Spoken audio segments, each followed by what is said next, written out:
केंद्रीय मंत्री और यूपी के महाराजगंज से 7 बार के सांसद पंकज चौधरी यूपी बीजेपी के अध्यक्ष चुन लिए गए हैं। चुनाव प्रभारी पीयूष गोयल ने मुख्यमंत्री योगी आदित्यनाथ की मौजूदगी में पंकज चौधरी के नाम की औपचारिक घोषणा की। स्वाति वाचन, शंखनाद और डमरू की गूंज के बीच कार्यक्रम की शुरुआत हुई। बीजेपी के पूर्व प्रदेश अध्यक्ष भूपेंद्र चौधरी ने पंकज चौधरी को पार्टी का झंडा सौंपा और इसी के साथ पंकज चौधरी ने यूपी बीजेपी की बागडोर अपने हाथों में ले लिया। चौधरी जी भारतीय जनता पार्टी उत्तर प्रदेश के नवनिर्वाचित प्रदेश अध्यक्ष के रूप में घोषित करते हुए बहुत प्रसन्नता हो रही है। जैसे ही पंकज चौधरी के नाम का ऐलान हुआ, बीजेपी के लखनऊ दफ्तर में तालियों की गड़गड़ाहट के बीच पंकज चौधरी का स्वागत हुआ। भूपेंद्र चौधरी ने पंकज चौधरी का हाथ ऊपर उठा दिया और इसके बाद पंकज चौधरी सीएम योगी के पास पहुंचे और पैर छूकर उनका आशीर्वाद लिया। डिप्टी सीएम केशव प्रसाद मौर्य ने भी पंकज चौधरी को गुलदस्ता देकर स्वागत किया।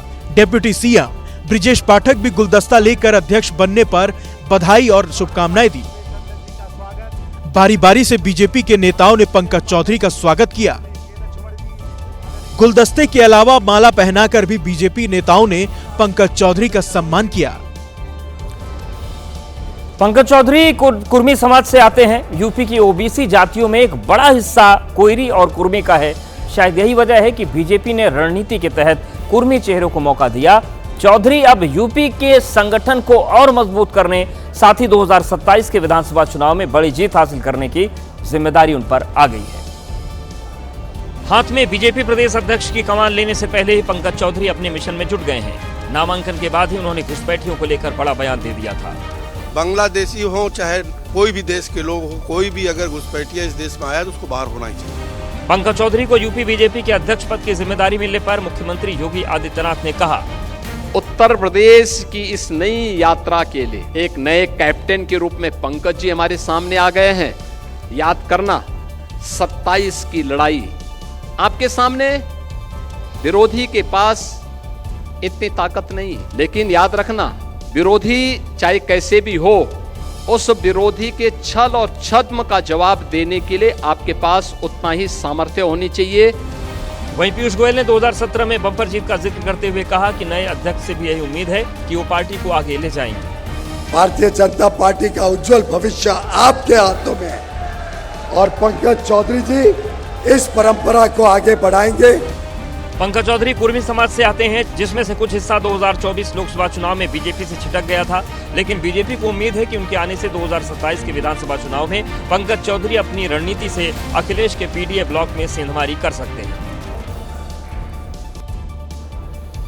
कल हमने आपको एबीपी रिपोर्ट में बताया था कि दिल्ली में वायु प्रदूषण खतरनाक स्तर पर पहुंच गया है, जिसके चलते दिल्ली में ग्रैब 3 की पाबंदियां लगा दी गई हैं। लेकिन स्थिति अब और खतरनाक मोड़ पर पहुंच चुकी है, क्योंकि दिल्ली एनसीआर में प्रदूषण इतना बढ़ गया है कि अब पूरे दिल्ली में ग्रैब 4 की पाबंदियां लागू की गई हैं। ग्रैब 4 की पाबंदियों के तहत अब दिल्ली में ट्रक, लोडर समेत अन्य भारी गाड़ियों का प्रवेश करने की इजाजत उन्हें नहीं होगी। सभी तरह के निर्माण कार्यों और तोड़फोड़ पर कड़ाई से प्रतिबंध लगाया गया है।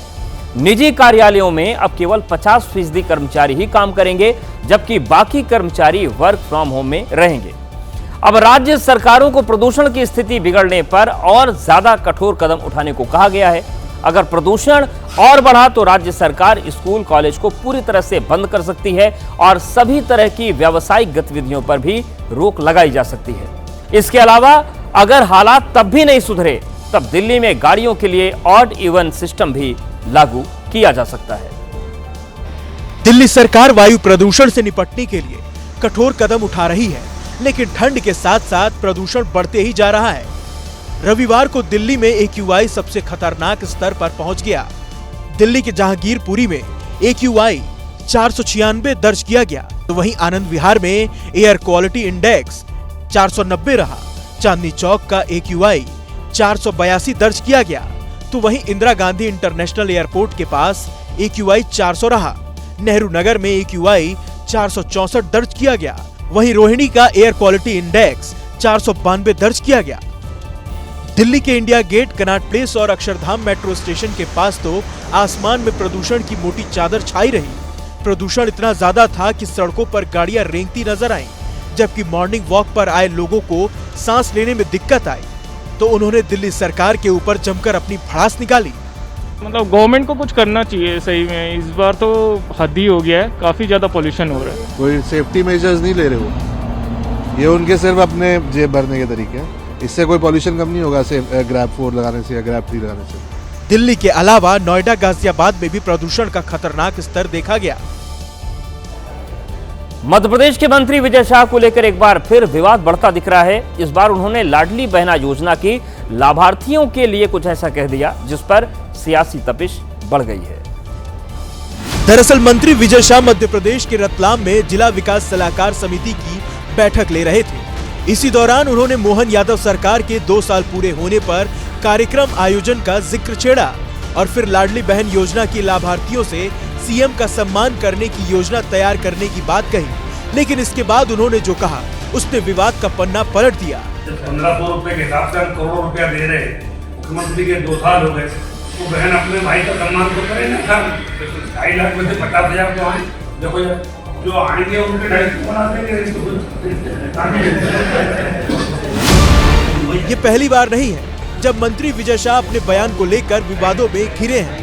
इससे पहले विजय शाह ने कर्नल सोफिया अंसारी पर भी आपत्तिजनक बयान दिया है। और अब बात कर लेते हैं कोहरे की। कोहरा शुरू होते ही अब हादसों की शुरुआत भी हो गई है। शनिवार को बुलंदशहर, ग्रेटर नोएडा और अमरोहा में दर्दनाक सड़क हादसा हुआ तो आज घने कोहरे की वजह से रेवाड़ी और ग्रेटर नोएडा में एक बार फिर से कई गाड़ियों की टक्कर हो गई। सबसे भयानक हादसा हरियाणा के रेवाड़ी में हुआ। नेशनल हाईवे 352 पर कोहरे की वजह से 4 बसों में जोरदार भिड़ंत हो गई। टक्कर इतनी भयानक थी कि किसी बस का अगला हिस्सा क्षतिग्रस्त हो गया, किसी बस का कांच चकनाचूर हो गया। बताया गया कि कोहरे की वजह से सड़क नहीं दिख रही थी, इसलिए 3 से 4 बसों ने एक दूसरे को टक्कर मारी जिसमें कई लोग घायल हो गए। यूपी के ग्रेटर नोएडा में तो दूसरे दिन भी कोहरे का कोहराम जारी रहा। दादरी जीटी रोड पर आधा दर्जन से ज्यादा गाड़ियां एक दूसरे से टकराईं, जिसकी वजह से गाड़ियों के परखच्चे उड़ गए और कई लोगों को गंभीर चोट आई।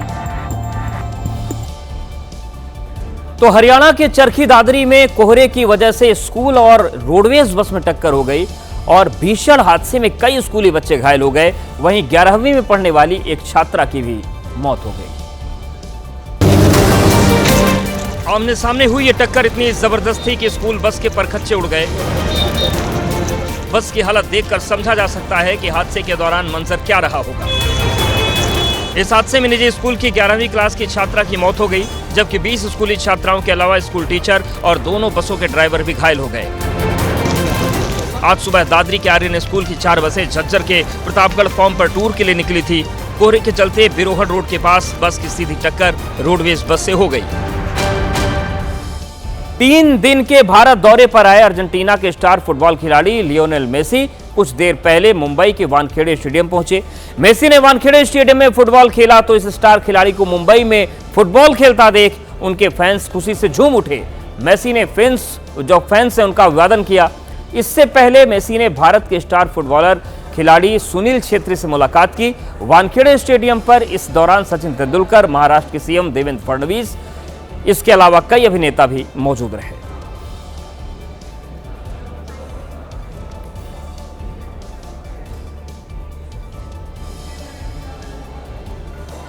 तो ये तस्वीरें आपको दिखा रहे हैं मुंबई के वानखेड़े स्टेडियम की, जहां पर 3 दिन के दौरे पर मेसी भारत आए हुए हैं और मुंबई के वानखेड़े स्टेडियम में पहुंचे। हालांकि बंगाल में जिस तरीके का बवाल हुआ उसके मद्देनजर यहां पर सुरक्षा के विशेष और पुख्ता इंतजाम किए गए हैं।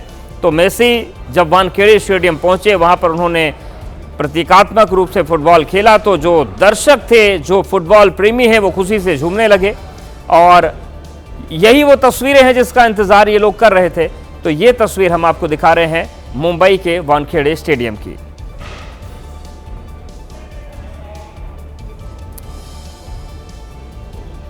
तो मेसी जहां भी जाते हैं उनकी एक झलक पाने के लिए उनके फैंस बेताब रहते हैं। इसी चक्कर में शनिवार को कोलकाता में हंगामा हो गया था, लेकिन कोलकाता जैसा हंगामा मुंबई में ना हो इसके लिए बेहद पुख्ता इंतजाम किए गए। मुंबई में सुरक्षा को ध्यान में रखते हुए वानखेड़े स्टेडियम में पानी की बोतल, डिब्बा बॉक्स और किसी भी तरह की धातु ले जाने पर रोक लगा दी गई। कड़ी सुरक्षा के बीच मेसी मुंबई पहुंचे। वहीं सुरक्षा को ध्यान में रखते हुए पूरी माया नगरी मुंबई को हाई सिक्योरिटी जोन में तब्दील कर दिया गया। वानखेड़े स्टेडियम के अंदर और बाहर करीब 2000 पुलिस कर्मियों को तैनात किया गया, जबकि लोगों पर नजर रखने के लिए वॉच टावर भी लगाए गए। हालांकि पुलिस की सख्ती के बावजूद मेसी के फैंस की दीवानगी कम नहीं हुई। कोई फैन मेसी का टैटू बनाकर पहुंचा तो कोई मेसी के नंबर वाली जर्सी पहनकर। क्या कहेंगे मेसी के बारे में? मेसी तो गोट है मैम, क्या कहेंगे उसके बारे में, बस आपको क्या ही बताएं, आप मोबाइल देख लीजिए सब समझ जाएंगे। बस ये देखिए आप, जब से वो जीते हैं, जब से ये वॉलपेपर है। मेसी 3 दिनों के भारत दौरे पर हैं। सोमवार को मेसी दिल्ली के अरुण जेटली स्टेडियम में आयोजित एग्जीबिशन मैच में शामिल होंगे, जिसमें विराट कोहली के भी मौजूद रहने की संभावना है। तो वहीं कोलकाता में लियोनेल मेसी के कार्यक्रम में कल हुए बवाल के बाद अब ताबड़तोड़ एक्शन देखने को मिल रहा है। कोलकाता में मेसी के इवेंट के मुख्य आयोजक शताद्रु दत्ता को गिरफ्तार कर लिया गया है। मेसी के इवेंट के मुख्य आयोजक शताद्रु दत्ता को सॉल्ट लेक स्टेडियम में खराब व्यवस्था के कारण गिरफ्तार किया गया है। शनिवार को हुए भारी बवाल के बाद शताद्रु दत्ता की कोलकाता की विधान नगर कोर्ट में पेशी हुई, जिसके बाद अदालत ने आरोपी दत्ता को 14 दिन की पुलिस हिरासत में भेज दिया। फिलहाल पुलिस आरोपी से पूछताछ करेगी और पूरे मामले की गहराई से जांच की जाएगी। पुलिस इस बात की भी जांच कर रही है कि आयोजकों ने स्टेडियम के अंदर पानी की बोतलें और पेय पदार्थ कैसे बिकने दिए, जबकि ऐसे कार्यक्रमों में ये चीजें प्रतिबंधित होती हैं। हालांकि कोर्ट में सुनवाई के दौरान दत्ता के वकील ने कहा कि उनके मुवक्किल को झूठे मामले में फंसाया जा रहा है, जबकि कोर्ट के बाहर बीजेपी नेताओं ने दत्ता के खिलाफ प्रदर्शन किया।